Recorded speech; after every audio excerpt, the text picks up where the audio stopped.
Good afternoon, everybody. I'd like to welcome you to the panel discussion on Jewish service in Vietnam, sponsored by the National Museum of American Jewish Military History. It's a lot easier to just say the museum.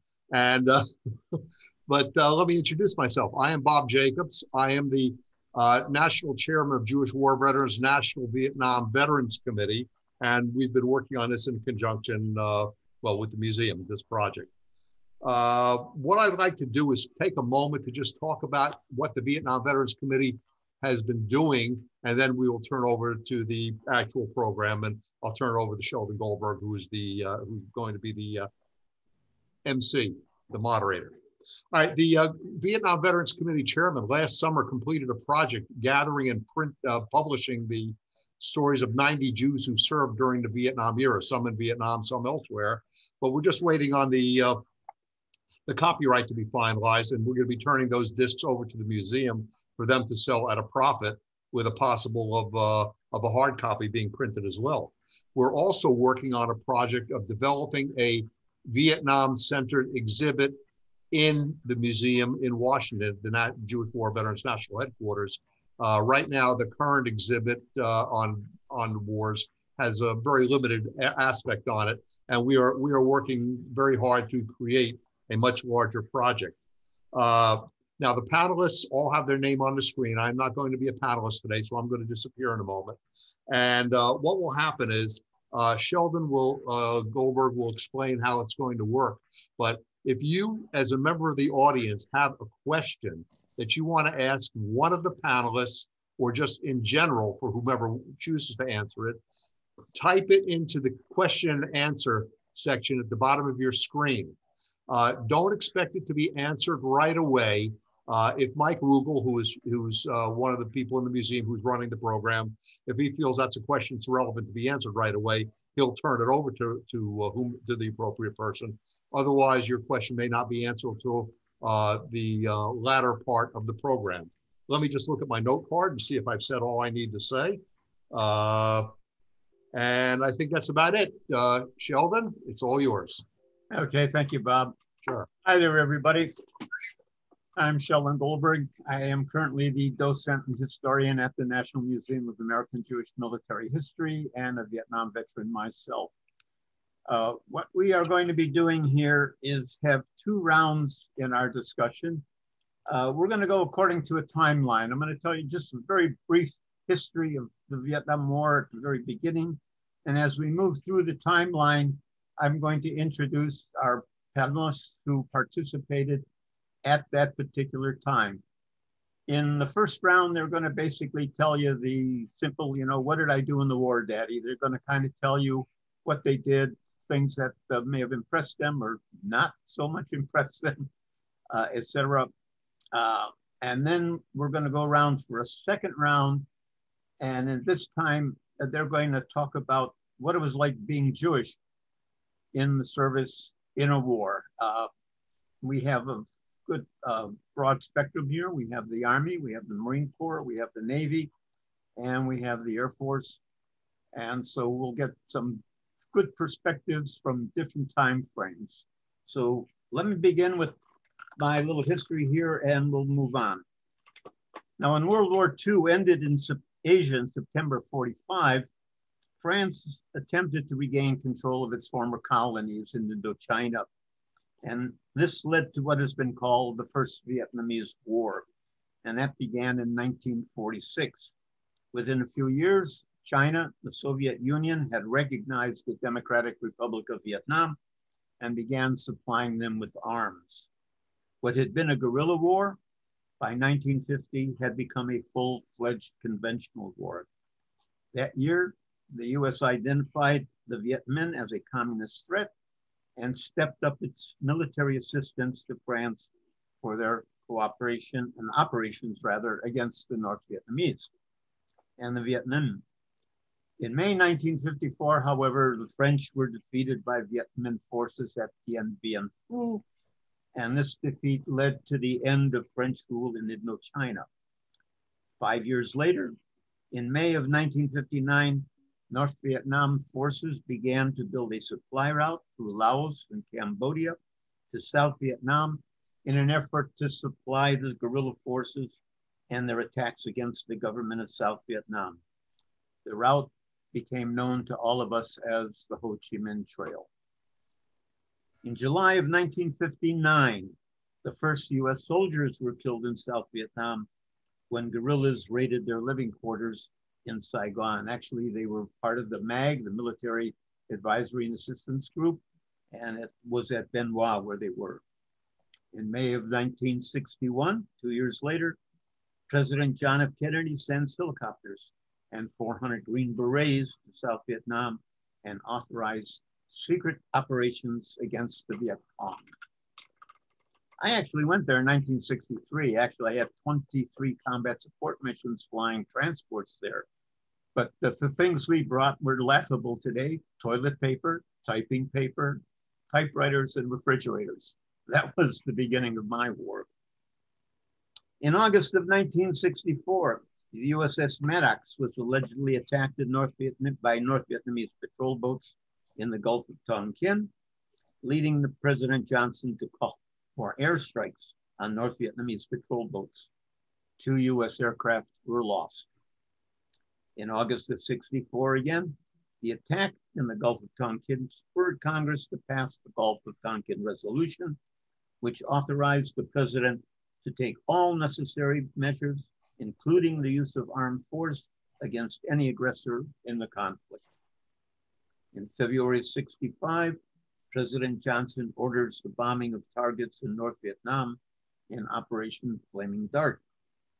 March of 65, President Johnson launches a 3-year campaign of sustained bombing of targets in North Vietnam and the Ho Chi Minh Trail in Operation Rolling Thunder. The same month, US Marines land on the beaches near Da Nang, South Vietnam, as the first American combat troops enter Vietnam. July of 65, President Johnson calls for 50,000 more ground troops to be sent to Vietnam. And in August, in Operation Starlight, some 5,500 US Marines strike against the 1st Viet Cong Regiment in the first major ground offensive by US forces in Vietnam. It was at this time that Mike Corbett, United States Marine Corps, enters the picture. And Richard, Mike, tell us what was. Well, it was laughable. We arrived on a scene outside of Hue, South Vietnam, April 14th, 1965. We made our landing the following day on the 15th to a band receiving us and a bunch of Vietnamese people waving flags, American flags and Vietnamese flags. After having been told while on board ship that we could die any second, we had to be careful, lock and load, we're going to hit the beach, and then the band starts striking up. We ended up taking up defensive positions while equipment and supplies were offloaded. And that was pretty much the first week in country. A couple of times our trucks that ran the supplies from the dock to our base camp in Phu Bai were received pot shots, but it wasn't much. Within about a month, we started losing guys, mainly because they didn't know the difference between an illumination grenade and a fragmentation grenade. That happened quite often, as I recall. Then we started getting into minor skirmishes with the enemy. At the time when I arrived, I was in the legal office of headquarters. And being the son of an Army Sergeant Major at the time, it was necessary for me to see some action. So I volunteered for what they called a reaction force. And went out on either on a tank or a truck, and we usually try to envelop an enemy unit and get into some action. But basically, for those first several months until December of 65, it was a learning curve that was very, very sharp. Okay. November 65, nearly 300 Americans are killed and hundreds more injured in the first large-scale battle of the war, the Battle of the Ia Drang Valley. In 1966, U.S. troops in Vietnam rose to 400,000. June of 66, American aircraft attacked targets in Hanoi and Haiphong. And in 66, Joseph Goldstein was possibly part of that force. Joe, talk to us. Okay, well, thank you, Sheldon. I had 2 cruises to Vietnam between October of 1966 and May of 1968. We were in the Tonkin Gulf, and I was on 2 aircraft carriers, the Coral Sea and the Ranger. I flew in an F-4 Phantom as a Radar Intercept Officer. In the Air Force, what you flew, you were a weapons officer. Different name, same basic function. The F-4 was a fighter bomber, and I originally was scheduled to go to the Mediterranean. I was trained in the East Coast. When I finished my last training flight, the XO informed me that he had a list of volunteers who were going to be reassigned to Tonkin Gulf to replace the losses over North Vietnam. The air war was hot then, and actually was hot during the whole time I was there. The CO, the commanding officer, wanted all the volunteers to volunteer. The criteria for being a volunteer was being a bachelor. And whether you were volunteered or not, you were going. I volunteered, and I no longer had a Mediterranean cruise, but a cruise in Tonkin Gulf. My first mission when I got there, this is in October of '66, was to bomb a bridge on Route 1. And this mission is kind of illustrative, not completely, but illustrative of the kind of missions we had. Route 1 was North Vietnam's major north-south highway. It ran along the coastline. We crossed over the beach, and I started looking for the highway. Now, this major north-south highway was a dirt road. We couldn't find the bridge on the dirt road or crossing the river dirt road led to. The bridge was made of bamboo, and the North Vietnamese moved it into the jungle during the daytime, so it gave the bridge some protection. We couldn't find that bridge, so we looked for some other targets. We must have went over something that was important, since the sky suddenly exploded with flak. We bombed the flak site and went back to the ship. We basically flew 3 types of missions. One type was the kind of bombing of targets like I described: bridges, ammunition storage facilities, truck depots, and petroleum storage sites. During Alpha strikes, these were the major bombing raids. We flew with 30 to 35 bombers attacking major targets. We also flew in small groups to bomb the flak sites protecting the targets. Another type of mission was the Mig Combat Air Patrol. And these missions were to protect the Alpha strike bombers and the photo reconnaissance planes from MiGs. The third type of mission was combat air patrols to protect the carriers and ships in Tonkin Gulf. Not long after I got there, I went on my first Alpha strike, and that was as a fighter escort for an F-8 reconnaissance plane. The target was a heavily defended petroleum storage site northeast of Hanoi. Now, at this time, targets were pretty much controlled by the Pentagon, and there were good targets that were off limits, and they had bombing pauses, and all part of the, I guess, failed negotiations at that time to end the war.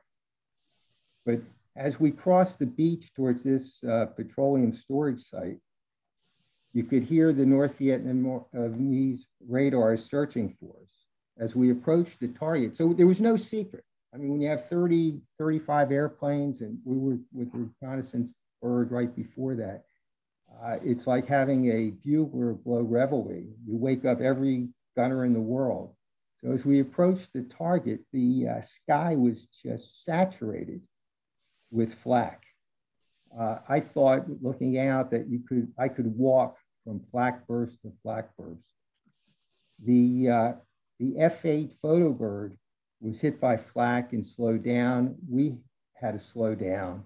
So we were over the target area a lot longer than I would have liked. And then there were calls of Mayday and plane down, and it turned out our squadron CO, who was part of the main strike group, saw one of our squadron's planes spiraling into the ground. The pilot was killed, flight officer was captured. Usually somebody did not come back from an alpha strike.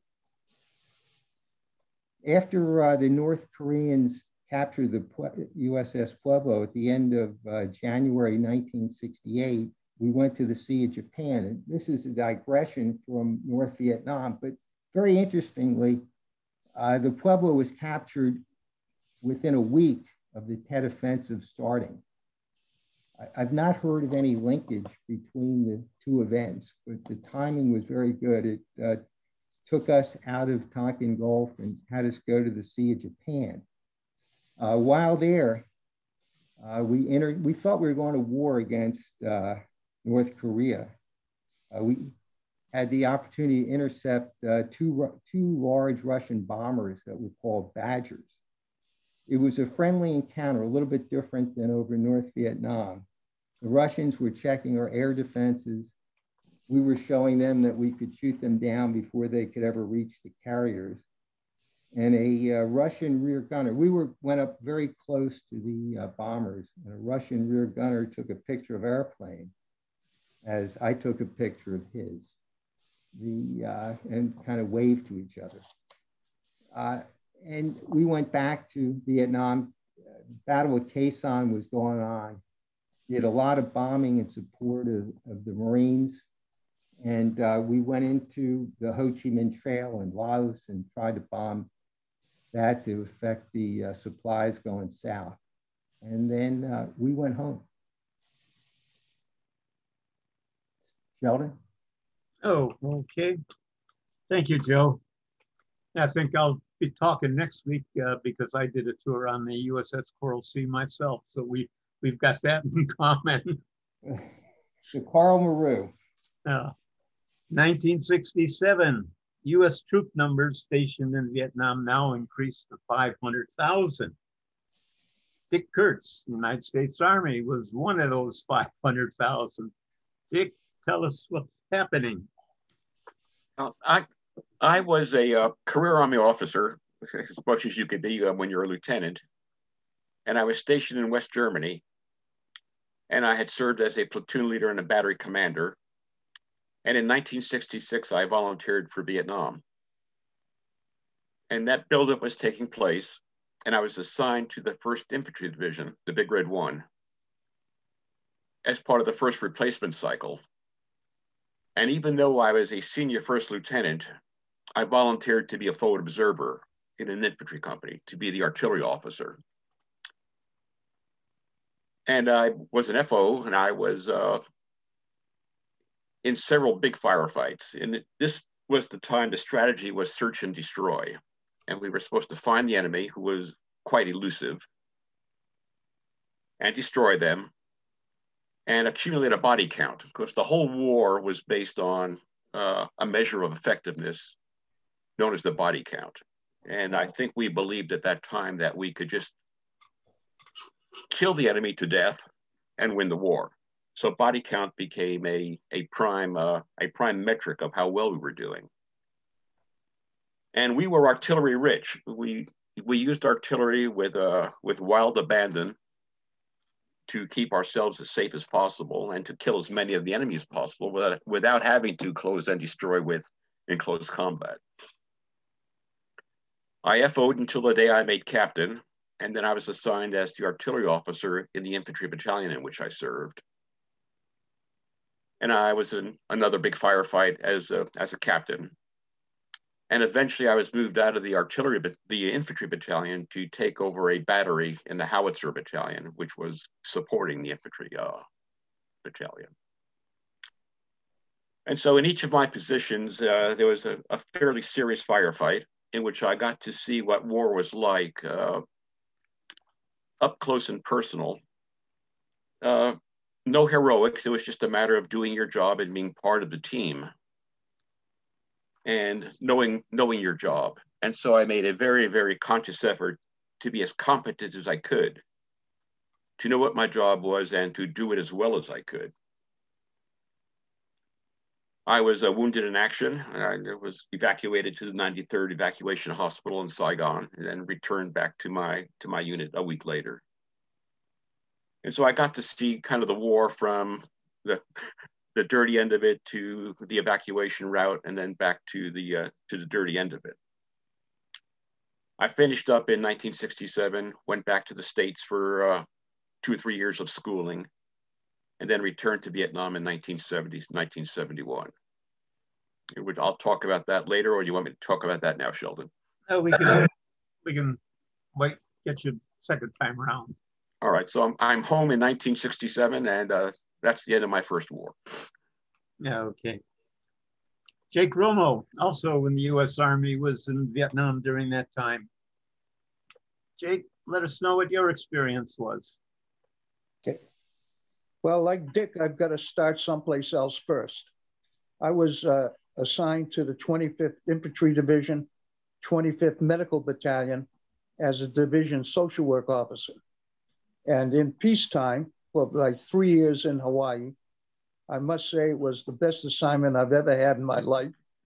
Waikiki Beach became very well known to me, and some of the establishments on that beach as well.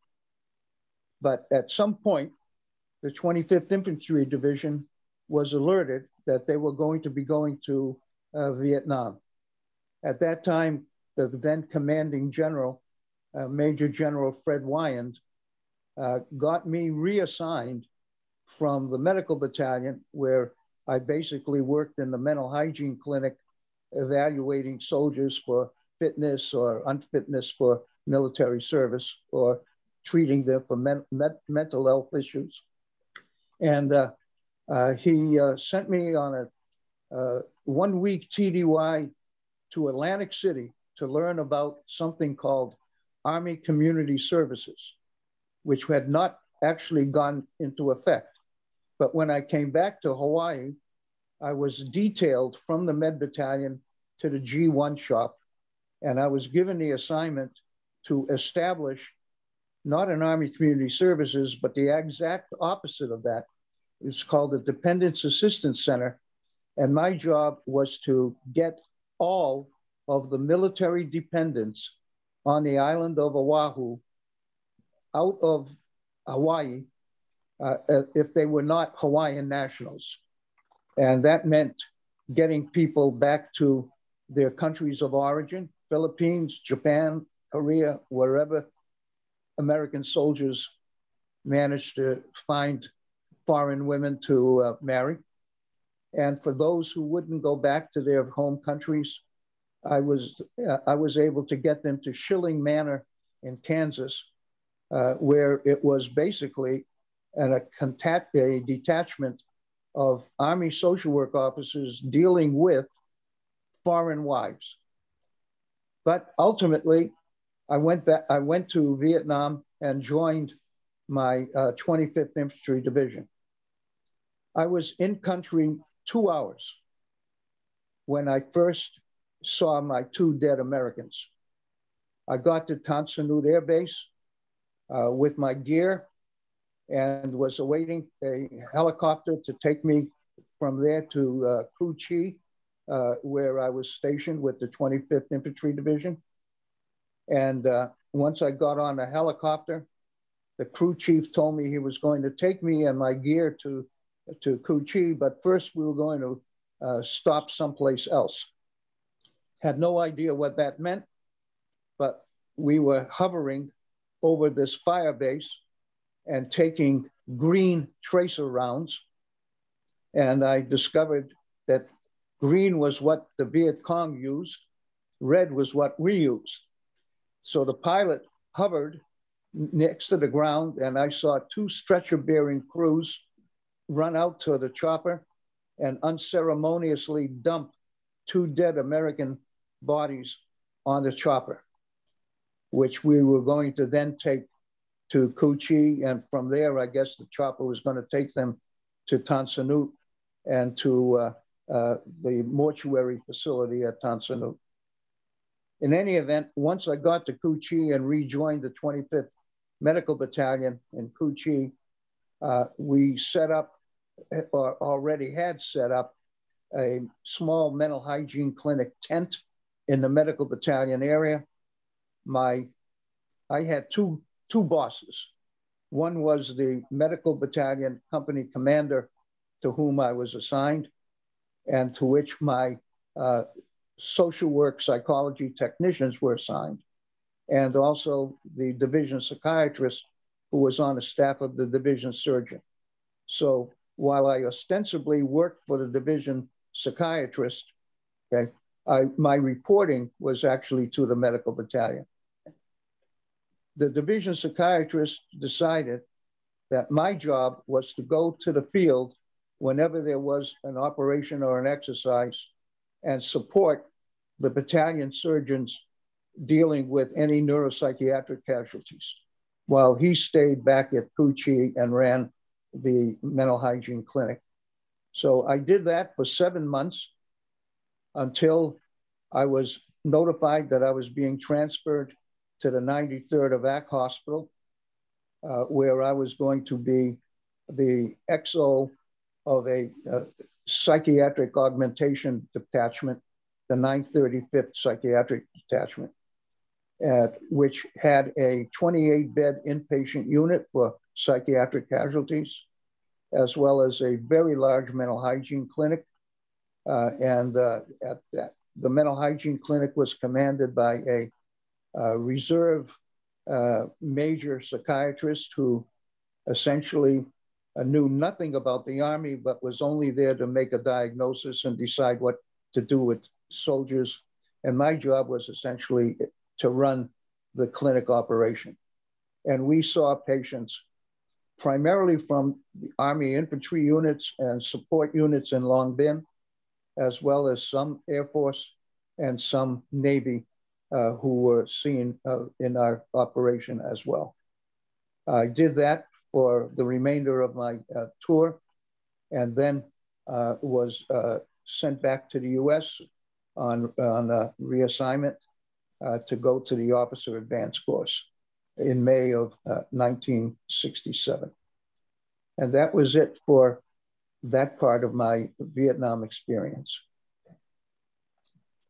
Thank you, Jake. Appreciate that. Yeah. It must have been interesting. I assume, particularly on the psychiatric side, people would, I guess, what they used to call shell shock, PSTD, and everything else like that coming in and being evaluated. Well, PTSD actually got known by that name in the early 70s and was created by a VA psychiatrist and became operational.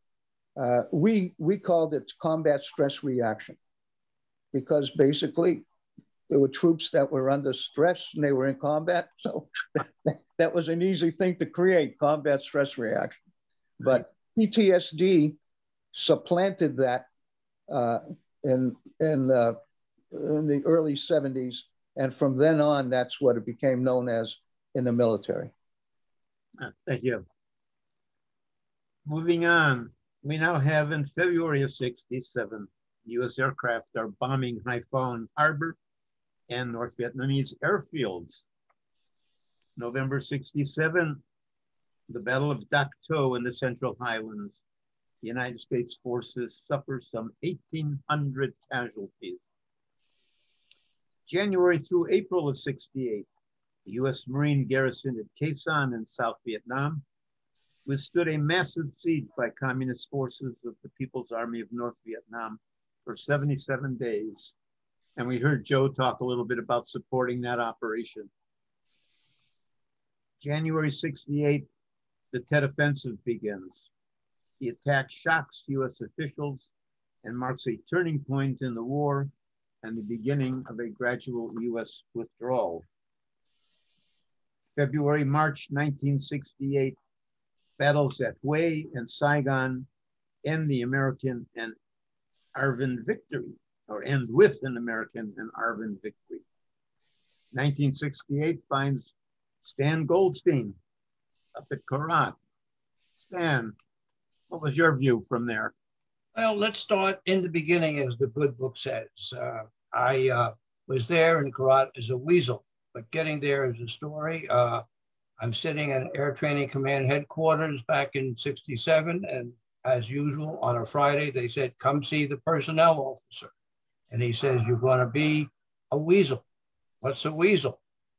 Well, it seems that with the introduction of the air war over North Vietnam, the North Vietnamese bought an SA-2s, and it became a threat to the operations of the air forces. They decided to be able to counter the SA-2s, they would need specially equipped aircraft and specially trained crews. Thereupon, I gathered myself and found myself in Wild Weasel School in Nellis in October of '67. There also with someone you'll be hearing from next week, Dave Brogg, a fellow Jew that we've been friends since '57 till this very moment. In Weasel School, it's interesting that I have my first marriage. You have a pilot. There are 8 pilots. There are 8 backseaters called Wild Weasel backseaters or bears, and we choose who we're going to fly with. I choose and elect to fly with a John Revac. Our major source selection criteria were that we were the only 2 bachelors in the class, and we're both from New York. He was the quiet man, and I was the noisy wild man. Anyway, we're going through Weasel School, and it seems the Navy lost the boat. So we are sitting in class, hungover from the squadron graduation party, which we were holding 2 weeks early, discussing fuses, when the ops officer comes in and reads off the following names who would be deploying to Osan, Korea, in a retaliatory effort should we have to go north back against the North Koreans. Well, we went secretly deployed. It was a secret to nobody except ourselves because it was announced in the newspaper, but we sneak in to Osan and we stay, my pilot and I, for 27 days, and then finally get en route to Korat, which was lucky because our initial orders had us going into Takli.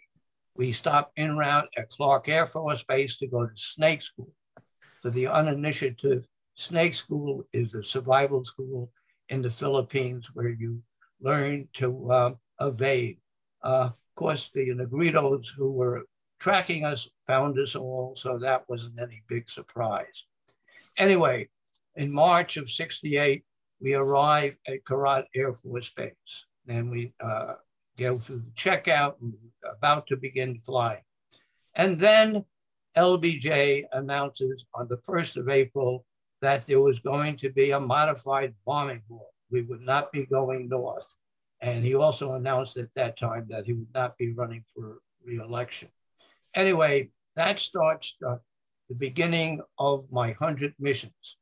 And for the Air Force, opposed to the Navy and Joe, you just went over there and you stayed with the boat until the boat went home or your crew was replaced. In the Air Force, the big goal was to get 100 missions. And so it started. And the missions go on. What was the missions? We were first in and last out. Why that? Because the mission of the Wild Weasels is to protect the other guys so they can get back to the bar safely. What we did, we were the first in, and we would position ourselves between the SAM sites on the ground and the attacking forces. It might be, as Joe had, an Alpha strike of 35, or you might be just supporting a group of 4 or 8. And every time a B-52 went north, they would not go unless they had Weasels supporting them in between their route of flight and the SAMs on the ground. The other mission we had was Ryan's Raiders, or Commando Nail. And what's that? Well, the Navy had an A6, a really good nighttime bomber with a great radar. And of course, the Air Force couldn't let that go by. So they said, who's got a radar and go north? And so the F-105, which had been designed as a radar bomber for Europe to go against the Russians, suddenly we were flying these commando nail Russian missions at night.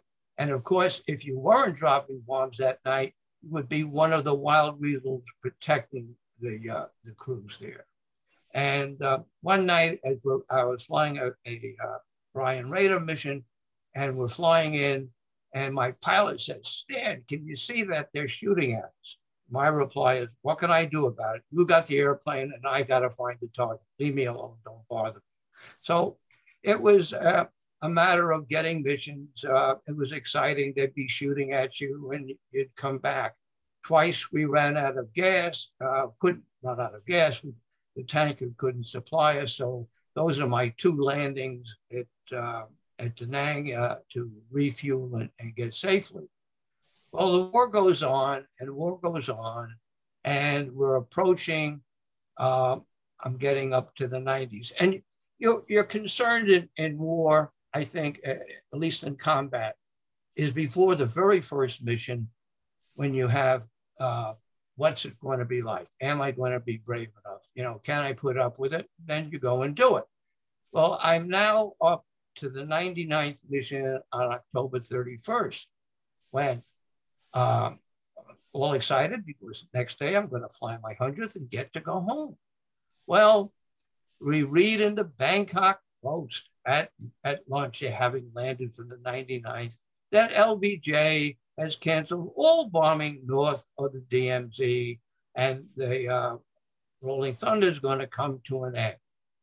We, John and I, run down to our flight record section and try and see if we can squiggle in one more mission. Hey, look, we went into the pack. We had to come out and refuel and go, sorry, kid, not good for you. So now we're sitting there with 99 missions. And some of the guys said, hey, get a patch with 99 and a screw through it instead of the, what is it, 100 mission patch that I got over here. At any rate, this goes on for about 25 days. And we're flying west of the Mekong, which is silly and heck, trying to protect the RF-4Cs, the Recce F-4Cs, who are the only guys going north. Well, what happens is the RF-4Cs all were escorted by F-4Ds. And what happens in warfare, when the RF-4C goes down, he wakes them up, but they don't shoot him down. They shoot down the number 2 guy, the F-4D. And so that's when all of a sudden we're sitting west of the Mekong, and we say, anybody in the area with ordnance? Our lead says, we've got it. And so we go in to North Vietnam on the 25th of November, and we come back and we have our 100th mission party. Now, routinely in the Air Force, Korat had the biggest bar in all of Southeast Asia. You would come in, ring the bell, and buy drinks for everybody. Well, we ran the club out of champagne and cognac, which was French 75s, and went and bought drinks for all the enlisted troops that got us through. We trooped the base, and we did get our 100th mission in. In fact, the Smithsonian recently made a documentary on the 100 missions, and I helped them and worked with them and telling my story on how I got my 100th mission. So on the December 7th or thereabouts, I high-elked myself back to the States, drinking my way, of course, with a famous guy called Friar Can Dan, and arrived back stateside for my next posting to George Air Force Base. To be continued in part 2. Stay tuned. 100 missions sounds pretty good. I wound up with 106, but that was only because we went to the Sea of Japan and froze for a month while we were steaming there, thinking we were going to fly over North Korea. The Air Force had a good deal. Hey, God takes care of fools and drunks. That's why I'm here. Yeah, thank you, Stan. So Lasan said, you know, March 1968, President Johnson halted the bombing in North Vietnam north of the 20th parallel. On the 31st of October, he halted all bombing of North Vietnam. 1969, 1972, the Nixon administration gradually reduces the number of US forces in South Vietnam. US troops in Vietnam are reduced from a peak of 549,000 in 1969 to 69,000 in 1972. Dick Kurtz was there as that downsizing was going on. Dick, tell us about your second tour. Right. So as you mentioned, I was there for the first buildup, and then I was there for the drawdown. So I guess I was the bookends of that war, so to speak. I returned to Vietnam in late 1970, and I was assigned to the 101st Airborne Division at Hue Phu Bai. And I was on the division staff. And the division was going through a very difficult time because the nature of the war had changed and the nature of the Army had changed quite a bit. So in 1966, I think American society and the Army was pretty convinced we could win that war and we were doing the right thing. By late 1970, it was, we're not going to win this war and maybe we're not doing the right thing. And American society was very, very anti-war. The media was anti-war. The soldiers were then predominantly draftees as opposed to people who had enlisted to avoid the draft so they can get a choice. And the war was very unpopular with the soldiers. There was a lot of drug abuse, alcohol abuse, which were all wrapped up into substance abuse. And there was racial tension. Martin Luther King had been assassinated. Race played very, very, very large in the Army in terms of who sacrificed, who served, and who bore the brunt of it. And so it was a very, very difficult time to be in the Army. And 101st Airborne had gone from being an elite division to kind of let's just hold this thing together and keep the wheels from falling off the wagon. And after 6 months on division staff, I transferred to a Duster battalion, which were twin 40mm guns on tank chassis. And we served on the DMZ fire bases. Our battalion headquarters was at Dong Ha, and we serviced all the fire bases along the Cao Viet River all the way west to the Laotian border. So we were at Quezon, the Rock Pile, KGO Bridge, Camp Carroll. And it was a very, very dangerous place in terms of the soldiers themselves were dangerous because they didn't want to be there and they weren't getting along with each other based on race. And it was very few and far between who were sober most of the time. And then the North Vietnamese had quite a bit of firepower on the DMZ, the Cao Viet River. So we took a lot of artillery fire and a lot of rocket fire. And it was a stark contrast to my first tour, in which I was very gung-ho. And my second tour was I just had to keep it all together. I had to keep my battalion together, and I had to keep, as I said before, keep the wheels from falling off the wagon. And I returned home in 1971, late 1971. And I think and we were one of the last units in Vietnam. I think the 1st Cav Division had a brigade that were the Palace Guard around Saigon. And there were hardly any active US troops left. There were some Air Force units, and air support was very, very big. And artillery units were supporting, and they were big. But for the Americans, the war was about over. So I came in early in the war, and I left kind of at the tail end of the war. And I kind of caught both ends of the war. And it provided a very interesting perspective. You know, to illustrate that, on ship, when somebody gets shot down, you'd pack up their bags and take their picture off the wall and send everything home. My next assignment after I returned in May of '68 was to teach Naval ROTC at the University of Michigan. Quite a different place. I mean, it was an anti-war hotbed. The whole area was a hotbed of activism. And one of my collateral duties was to be a casualty assistance calls officer. And I had to tell two mothers, this is in 1970, that their sons who were medics with the Marines had been killed.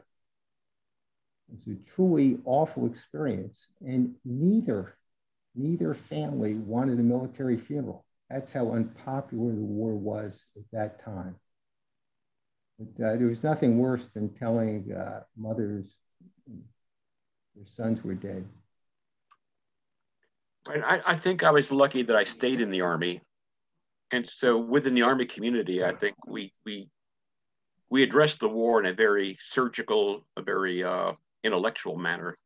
What we did right, what we did wrong, what we could have done better, where we went wrong. Did we gauge our chances of winning right? Did we study Clausewitz properly?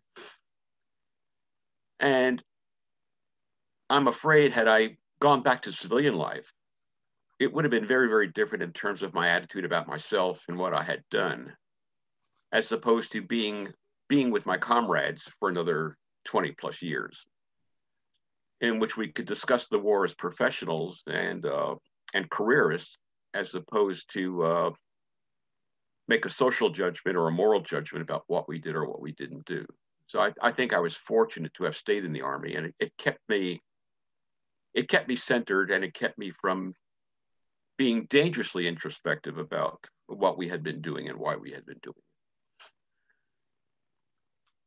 it. In 1968, the Army selected me to go for my doctoral training. And of all places, they sent me to Brandeis. Here I am as a Jewish kid from Boston area, and I wind up going to Brandeis instead of either Catholic U or to UCLA. So this was a fantastic assignment. And I loved my graduate training. But being at Brandeis in that era that Dick was describing was a difficult time. Brandeis University was sheltering Army deserters. We had tremendous amount of anti-war sentiment on the campus. I had two professors who absolutely refused to deal with me because I was on active duty in the Army. It was a difficult time, but going from there back onto the active Army in many ways was I got my doctorate. I was very pleased, but I was glad to get away from Brandeis at that particular time, even though I was home and lived in my hometown and saw my family all the time. But I was glad to get back to the Army. In between my 2 Vietnam tours, the Army sent me to grad school in engineering. And he sent me to University of Texas at El Paso.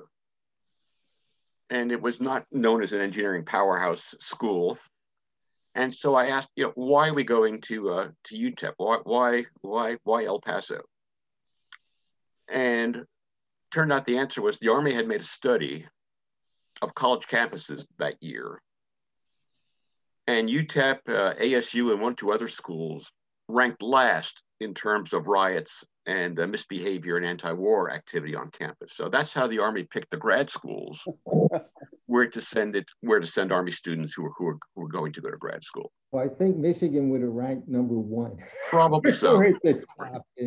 Well, maybe UC Berkeley might have had you I don't know. by Scotia. SDS was founded in Michigan. Absolutely. I walked across the campus in uniform over to law school, and every time you'd hear chants of war criminal, baby killer. Whenever I was in uniform, that's what you heard. Building was always occupied. I knew every policeman in Ann Arbor, Michigan. And just to close the circle on the attitude about war, and 30 years, 40 years later, 50 years later, I can go to the PX. I live about 10 miles from Fort Belvoir here in Alexandria. I can go to the PX in Fort Belvoir and buy athletic gear, T-shirts and shoes, sports shoes made in Vietnam, in the Army PX. So I think that that's kind of an interesting coda about that war and what it was all about and what we accomplished or didn't accomplish. And again, I would just as I say to myself, I didn't make that war. I just fought that war as a lieutenant and a captain and a major. I had very little to say about policy. I had a lot to say about what my unit did and what I did myself. So I fought that war. I did not make it. Yeah. University experience was great. I was at the University of Wisconsin, 1967-68. It was the second most anti-war school in Berkeley. I remember the tear gas coming into the graduate lounge. I remember the riots on campus. But what I remember most of all, and maybe it was because I was a political science major, is that people knew that I was active duty at the time. And for some reason, they kind of respected it. They had never realized that the military sends officers to school in order to be better, in order to be able to advise better and make the military itself better. But that was a very, very interesting year. When I first got there, I had to report into the ROTC guy, a commander there. I had already done my registration, but I did it in uniform because I had orders to go to the university. And when I reported into him and I was walking out the door, he said, "Oh, for God's sake, Wisconsin campus was long and narrow. The right side, if you will, looking to the east, is the social sciences. The left side was all the technical stuff and engineering stuff." And he said, "For God's sake, whatever you do, don't wear your uniform on campus." Yeah. And I didn't have the guts to tell him I already had, but that was an interesting year. Moving on, the war, of course, from 70 to 73, we saw the Cambodian incursion. We saw, as we see the drought down, Nixon launching Operation Linebacker, which was the major bombing, intense air offensive against North Vietnam. Finally, in January 73, Nixon signed the Paris Peace Accords, which ended America's direct involvement in the war. March 29th, the last combat troops were withdrawn.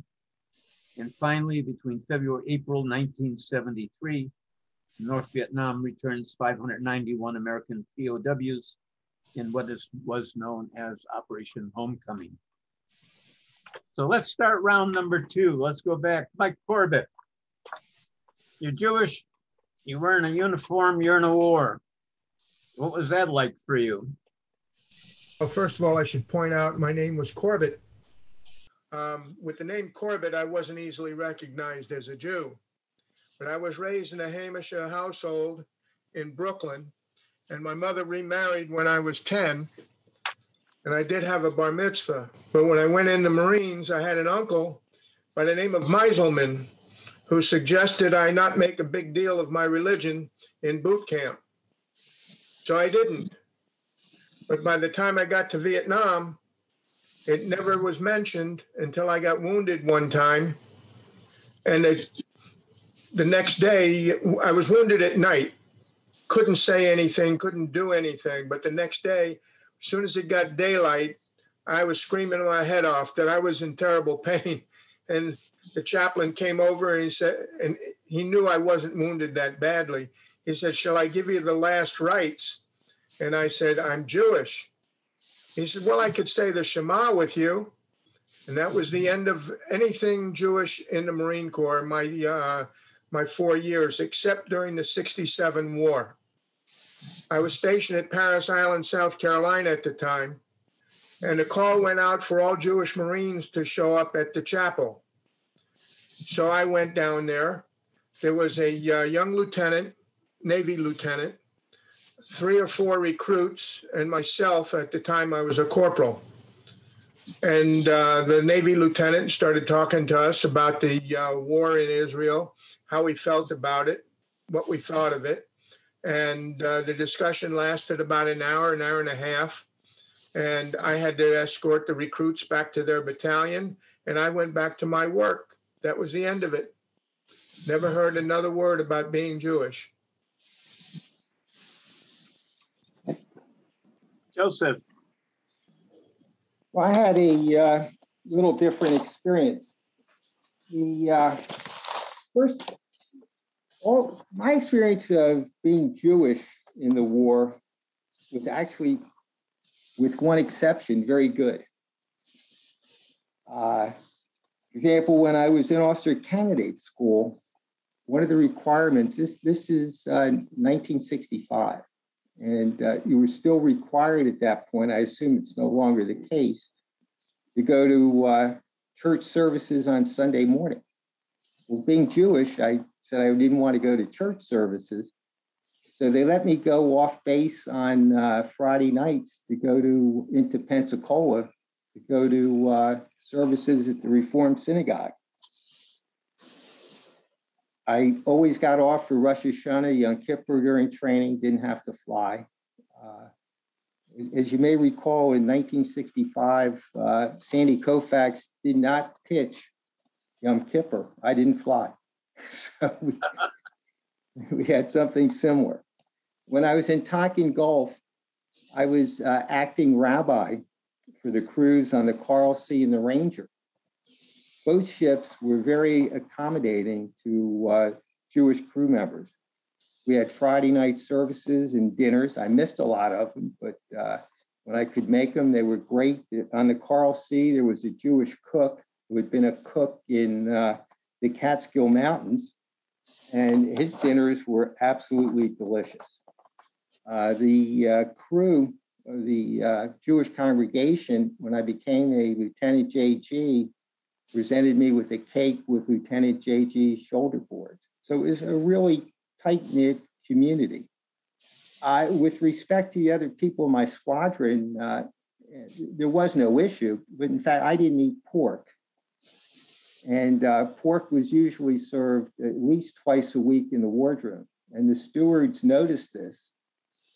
So they started bringing me roast beef instead of pork. That's living a lot better than I assume an infantry guy or artillery guy in Vietnam. But I was getting roast beef, and my friends wanted to convert. The other experience, which was quite different, was at the end of my first 2 weeks in pre-flight, officer candidate school. And to graduate pre-flight and get into the program itself, you had to pass a Marine captain's white glove inspection. The Navy Officer Candidate School for Aviation was a Marine Navy Officer Candidate School. You didn't pass, you washed out.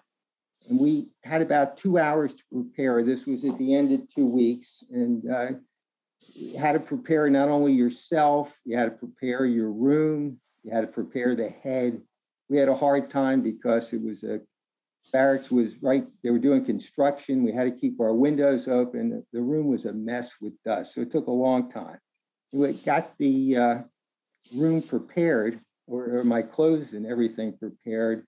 We were working on the room when a cadet officer came in. And he said he was going to give us a pre-inspection to prepare us for the captain's white glove inspection. And I was first. And he took a look at me and my stuff, and he didn't like anything. He was angry about how my bed was made, how my clothes were folded, how my shaving can was on the shelf in my locker. Nothing. He liked nothing. And he was yelling at me, and I knew it was all nonsense, but while he was yelling at me, he threw everything on the floor. My sheets off the bed, clothes out of the locker, everything on the floor. I was the only person he inspected. He left after he finished with me. So I had about 45 minutes to get everything squared away again. And about 15 minutes later, there was a blasting announcement on the loudspeaker system that I was to report to the duty officer. I raced down there, and there he was again. And he started yelling at me again, and I was doing push-ups for the next half hour.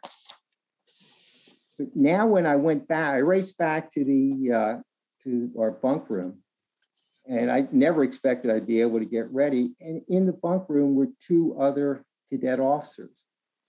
And they were fixing up everything I had. And I walked in and they started yelling at me, how could I leave the room such a mess? And while they were doing that, they were folding everything, putting everything back. They left about 2 minutes before the captain came in.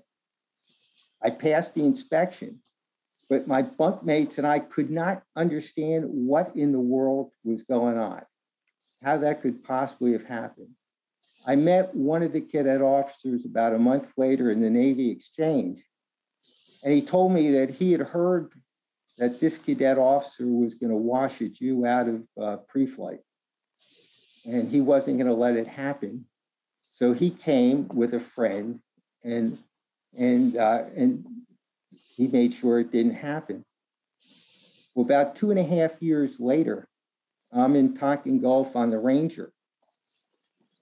And on the loudspeaker system, they would announce the names of people who'd been shot down.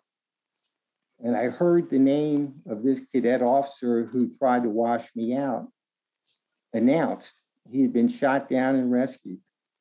Now, the Ranger had about 5,000 guys on the crew. The squadrons were in different places, and you didn't necessarily mingle with people. You didn't mingle with people in other squadrons. So I had never seen him. The next day, as events would happen, I'm on the hangar deck, I look up and there he is.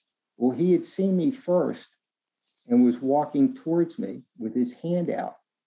He came up to me, he apologized. I shook his hand, never saw him again. You know, I can only speculate as to how in the world he recognized me, how he knew I was there, and why he apologized. That was the other experience. I think, again, being a career soldier, it's very obvious that the Army is a Christian culture.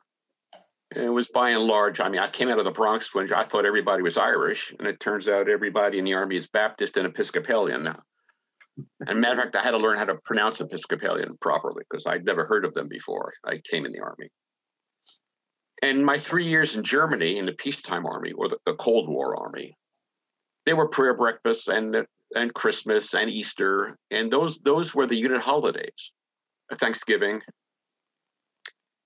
And I never thought anything about going to a prayer breakfast that was a predominantly Baptist event, because these were my fellow officers and fellow soldiers. And so I think I adopted an attitude that I realized I was a minority. And I shouldn't be looking for any special treatment because I was Jewish, because there just weren't enough of us to warrant special treatment. And that's the attitude I brought with me into Vietnam. When I was wounded, I was evacuated to the 93rd Evacuation Hospital in Saigon. And my face and head were pretty well bandaged over. And I'm on the triage pad, and a padre, a Catholic chaplain, comes up and he's checking my dog tags, and he says, well, I see you're Jewish, but there are no rabbis here right now. Would you take a blessing from a padre?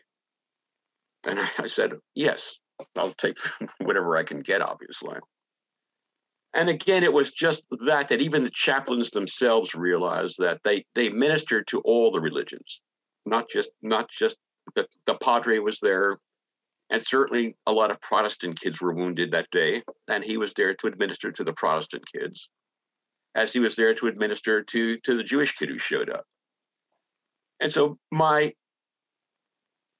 experience as a Jew was very, very, I think, benign, especially compared to what I had grown up with in the Bronx, where it was very, very physical. I mean, the Irish were, they were hell. I mean, it was a fist fight a day with the Irish.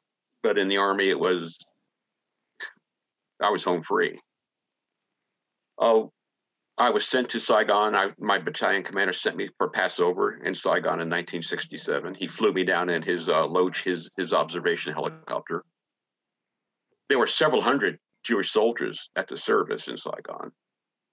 And I could tell from the way they were dressed and from the gear they were carrying, what they left at the door. They were combat soldiers. And it was a very, very, I think, heartwarming experience for me to be to be in Congress with so many other Jewish soldiers. It was a draft army, and lots of Jewish kids were getting drafted. And some ended up in the infantry and artillery, and they were combat soldiers, combat engineers. And so my experience as a Jew was, by and large, very, very positive. I took some ribbing in the battalion I was in the rifle company, because I was Jewish, but it was like what I would call locker room ribbing, or barracks room humor. If we're in a gang shower together, people would look at me and say, "Hey, Dick, where's the rest of you? What happened?" And it was that type of humor, just needling somebody to get under their skin. But it was good-natured ribbing as opposed to anything malicious. And I think I discussed with some of the panelists before we went live on the air.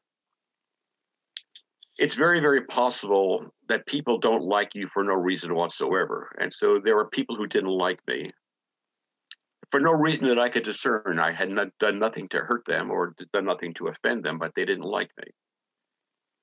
And I think it would be easy to attribute that to anti-Semitism, but it might be fallacious as well, because when I thought about it, I thought there were some people I just don't like for no reason whatsoever. And it has nothing to do with their ethnicity or their religion. So by and large, I think, to sum it up, my experience in the Army, and in Vietnam in particular, as a Jewish officer, was very, very positive and very, very, very, well, non-eventful. Other than I think it was eventful in the sense it was non-eventful. Thank you. Jay. In some ways, I kind of agree with Dick. In my 20 years in the Army, there was only one experience I had that I could attribute to overt anti-Semitism. The rest of the time, I felt that if people made a comment, it was basically out of ignorance of what Judaism was about. I happened to belong to whatever temple in whatever civilian community I was assigned. I was raised in a very Jewish observant home, and my Judaism was very important to me. Even when I came into the Army, starting at Fort Sam Houston, Texas, all the way to when I retired from the Army at Walter Reed Army Hospital. And whatever post I was at that had a Jewish chaplain, and that was only 3 times, I always was a member of that congregation. But to get back to the anti-Semitic part of it, I never experienced anything. I always volunteered to be officer of the day on either Christmas Eve or Christmas Day. It was not my holiday. It meant nothing to me. And if some Christian officer wanted to be with his family and he got stuck with the duty, why shouldn't I volunteer? And I know that the sergeant majors who always kept the duty rosters were always very appreciative. And I got calls from the Christian officers thanking me for taking their duty. So my experience up to Vietnam was very benign. However, when I got to Vietnam, I came from the 25th Medical Battalion in Hawaii, and we had a new XO who came in. And during the period of time we were in Hawaii, there was nothing that I could say was problematic about my relationship with him.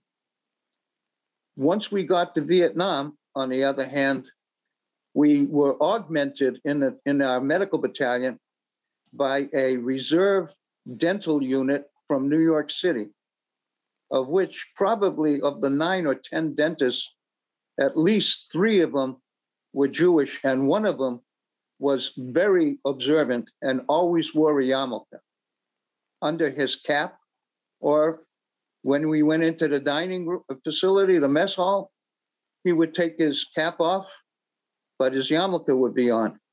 This absolutely infuriated my battalion XO, who would say stuff like, "Get the damn beanie off of your head. This is not the way you can't wear a head cover in the mess hall." Okay. We had a rinky-dink small little officers club at Cu Chi. And when I say small and rinky-dink, that's exactly what it was. But it had copious amounts of liquor. And my battalion XO happened to drink copious amounts of liquor. And when intoxicated one night, and I know this is extraordinarily hard to believe, I couldn't believe it happened. He cold cocked that dentist. The dental officer in charge of that dental unit was an 06, full colonel. I actually, and one other Jewish officer from the medical battalion, a doctor, we approached him, the dentist 06, and told him what happened. That went absolutely nowhere. I was astounded because this officer assaulted another officer in front of witnesses and nothing ever happened. That was, to me, that was extraordinary. It was extraordinarily disappointing and nothing ever happened. It never got to support command headquarters level or certainly to the commanding general's level. So in a sense, up until that time, being Jewish in the Army was something I believed in, but was not problematic for me at all up until that time. That's it. Stanley. Yeah, relationship with Judaism and the military, I guess, starts in ROTC summer camp when at Hunter Air Force Base in 55, and I'm rooming with a guy named Gold, and he let me know right up front. He says, don't think I'm Jewish. I am not. And I think his father was president of Republic Aviation or something, for which I later flew the airplane, but that was it. I go to officer pre-flight school in September of 56 and meeting my fellow bunkmates. And one guy says, I've never met a Jew before. He was from Rochester, New York, upstate. He says, where are your horns? I said, sorry, kid, got no horns. But that was it. We became good friends thereafter. Similar to Mr. Romo, I had an OD experience. I get to Spangdahlem, Germany, and they give me off for Rosh Hashanah, and I dash to Paris for services. And lo and behold, I am officer of the day at Spangdahlem Flugplatz on Christmas Day, the only day in the service I ever wore a Sam Brown belt and a 45. I'd go up to the club and they would try and buy me drinks. I told them no. And then the next year in RAF Chelveston, it was Christmas Day, and I wound up being the airdrome officer. So it was sort of taken care of. Getting to Korat, Thailand, flying combat, there'd be a priest on the ramp who would be blessing you. And we didn't care. We'll take our blessing. I take my blessings wherever they came from. We were buddy-buddy with the captain chaplain, Frank Daly, try to track him down afterwards. So there wasn't an issue there. So one Saturday night, our squadron, 44th TAC Fighter Squadron, was having weasels, was having barbecued spare ribs. And I reached for them. And he said, Stan, how can you eat that? And I said, wait a second. Once a cow, now a pork. So from then on, I was known for blessing the beef with cows with short legs. And so that went on from there. Coming back to the States, I was at at George Air Force Base, the RTU, Replacement Air Group Few Navy Pukes for F-4s. And the Israelis had just bought the F-4Es, and they sent their 10 best crews, well, six pilots and 4 navigators, 4 WISOs to check out in the F-4. Guess who became the liaison officer for these guys? And I was assigned to their squadron, and I helped check them out. Fantastic fighter pilots. This one guy, Shmuel Ben Ketz, shot 99% on the dart. And I said, what are they worried about charging him for bullets? But comes along Passover. Now, in addition to the 10 air crew, were maintenance officers and enlisted troops, and they had their families there. And yes, it was the time for the Seder. And we all gathered together, some 167 of us in the base gym, and we're going to have the Seder. Well, the service is rather slow, and they're getting rather rambunctious, and they're singing in Hebrew and English. This is table 1, we're at table number 2. And at any rate, I went into the kitchen and found out there wasn't any local rabbi, but they had gone out and gotten a retired rabbi who went ahead and was trying to serve all the meals with only one spoon that was kosher. I said, hey, forget that, kid. We use anything you got, plastic, metal, but you got to feed them. Let me regress back. Hold 1 second. Back to Korat. And I know one of the questions asked, how many chaplains, rabbis served as chaplains in Vietnam? Well, I can't tell you that answer, but I think we only had one for Thailand. And he'd run around occasionally on Friday and you'd get to see him. But on one particular Friday, a Major Sam Bass, the only other, there was Dave Brogg and myself in the Weasel Squadron. Sam Bass was flying an F-105D. They came back out of the pack having flown a combat mission. We're hassling, and Sam lost the airplane and crashed. So when I land, I find out Dave says we're going to have a funeral service for him. There being no rabbi, we had to conduct the funeral services for them. So we function as rabbis due to the limited number of rabbis that were in Thailand. I don't know about the Army troops, but so I think that's pretty much on my results with the Jewish things. I saw no problems, as I say, in the Air Force, and I've said before, the Air Force being the youngest of the services didn't have the structure and all the built-in anathema for the Jews that the Navy and the Army did. So we were pretty well fair play.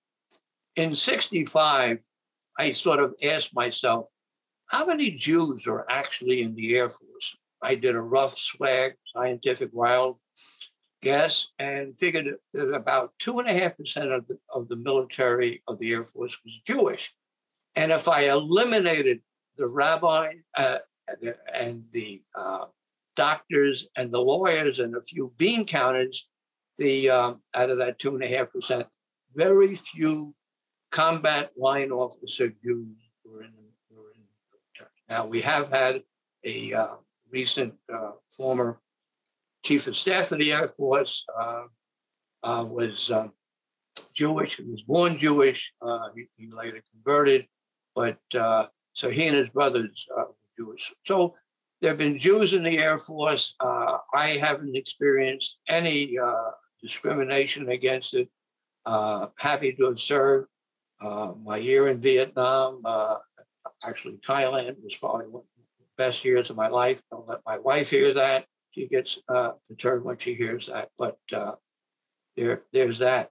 While I got the phone, I know that when Philip Sternberg asked, in World War II, the magic number was 25 missions, and compare that to 100 missions in Vietnam. And I just want to say, you have to think in World War II, 50,000 people, air crews, were lost. The Air Force or the Army Air Force lost more military than all of the Marines in World War II. Yes, they flew 25 missions, but remember, they were flying in groups of up to 200, 300 aircraft, trying to main formation against Germans that were sweeping in. Vietnam, North Vietnam was different. It was the most heavily defended airspace the world had ever seen, with surface-to-air missiles, AAA gun dishes. The Army guys, they could be shot down by a bow and arrow and even an AK-47. For us in the air, it was a little bit different. But they decided that 100 missions was enough. There was a movie made by the Air Force that I watched before I went into Weasel School, There Is a Way. because everybody was joking there was no way to get 100 missions. And the Air Force wanted to try and demonstrate that they could. So getting 100 missions was an accomplishment. Smithsonian did a documentary on that in November 11th. Being a member of the Forrest Gump School, somehow I got involved with that and helped them put together that 100 mission documentary. So if you ever get a chance, you can see that. So that's at least my story on the 100 missions. Thank you, Sam. Yeah, I remember that Passover. That's where we met, if you recall, George Air Force Base, 1960. That was a riot. That was a real riot. Gentlemen, thank you so much for your stories, your experience. Thank you for serving, obviously. Bob, turning it back over to you. Okay, yeah, there was one question that was asked that I think I can give an answer for, the number of Jewish chaplains. I'll be on as a panelist next week, but anyhow, when I was in Vietnam from 69 to 70, there was one Jewish chaplain for each corps. There were four. For those who aren't familiar, the Vietnam War zone was divided into 4 corps. I was in 3 corps, which included Saigon up and went further north. And we had a Jewish chaplain. There was one for each of the 4 corps. And they rode her, they came around once in a while, visited here and there.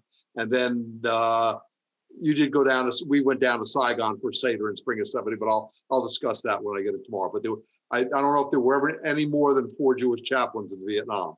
Not that I ever heard of. Yeah, and I can second stand. When I was in Thailand in 69 and 70, we had the one circuit riding rabbi that would hit the bases around Thailand and get to us about once a month. If he was lucky, the Klong was still flying. That C-130, they transferred it, circumnavigated the country there and brought people in and out. So how are we doing on time, Mike? You got time for some Q&A there? We do not have much time. Bob, I was wondering maybe you could address also Philip Sternberg's question about, he asked how does he register or otherwise get recognized for my service during Vietnam? I was a B-52 pilot and flew arc light missions. Can you talk again about how you've collected stories that work their way to the museum? Oh yeah, because I noticed early on there was somebody who was a B-52 pilot who wanted to know how to get in. We collected the stories by advertising in the Jewish Veteran and at conventions and at the NEC. If that person wants to get a hold of you and get my email address, because I don't want to take up time giving my email address here, I can talk, or phone number, I can talk with that person and we can work something out. Well, hey, what are you looking for to collect?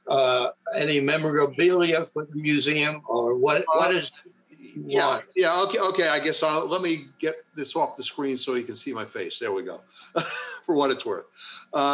Yeah, we have quite a bit. There was a lot stored in the museum. Plus, we have a lot that one of our past national commanders, Harvey Weiner, has had an awful lot of stuff. I had some stuff. There were others who did as well. And we're looking for things we could use more on things that were Jewish related. For example, I picked up when I left Oakland to go to Vietnam, there was the U.S. Army, Jewish prayer book. It wasn't actually published by the Army, but they passed it out. And I used it in Vietnam to help run services. So anything you might have that was related to Jewish services in Vietnam, we could use that. You can get a hold of Mike and let him know, and he can let me know what it is, and I can get in touch with you. That will be the easiest way to do it. Yeah, and we'll send a follow-up email to everyone who registered or attended this, and you can reply to those emails with those kind of questions and any information about what you've got. You know, for those who are in the audience, I neglected to say at the beginning, this was not a Hollywood-produced, professionally run operation, but I think things went off pretty darn well. And considering that everybody was winging it based on their own experiences. So it was not scripted other than what the 3 parts of the discussion were going to be. I'm very happy things went well and hope things will go better even next week. Somebody did ask about that there weren't any enlisted people. I know the only enlisted person was a volunteer. That was Mike Corbett, right? Mike, you volunteered.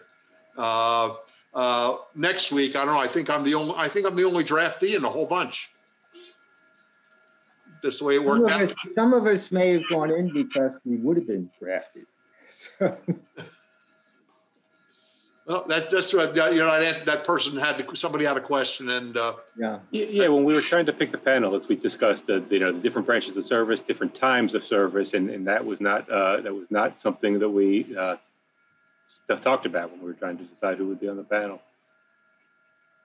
Mike and Sheldon, just to kind of circle back on the question about rabbis in the Army or rabbis in the military during the Vietnam War. I think by and large, the Army apportioned rabbis or all religious representation based on their knowledge of the population in the Army that was of that religion. And so the Army did not declare who was Jewish or who was not. The soldier himself or herself declared whether they were Jewish or not.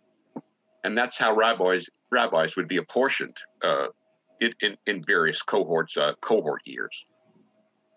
In the Army, like in the First Infantry Division, every combat battalion had a chaplain. And so there were 15 to 20 battalions in a division that would each assign a chaplain. Certainly, there were not enough Jewish soldiers in the Army anywhere to account for more than several dozen rabbis, and certainly not enough to support, one per battalion or even one per division. I think the rabbis in Vietnam were apportioned by the combat tactical zone. So from I Corps to 2 Corps to 3 Corps to 4th Corps and the Delta, I'm sure each of those combat tactical zones had a Jewish rabbi in attendance who was in theory responsible for the entire combat zone, big slice of geography, but probably focused his activities in the major cities, Hue Phu Bai, Da Nang, Saigon, whatever the major city was in 2 Corps. But I would like to reiterate that the chaplains in the battalions in which I served were there for every soldier, regardless of his religion. So when we had a memorial service, if our chaplain was Baptist, he held a memorial service for all the soldiers in the battalion who had been killed, memorialized based on the previous battle. So a Baptist chaplain would officiate, for Catholic soldiers, for Jewish soldiers, for Protestant soldiers. He was there for all the soldiers.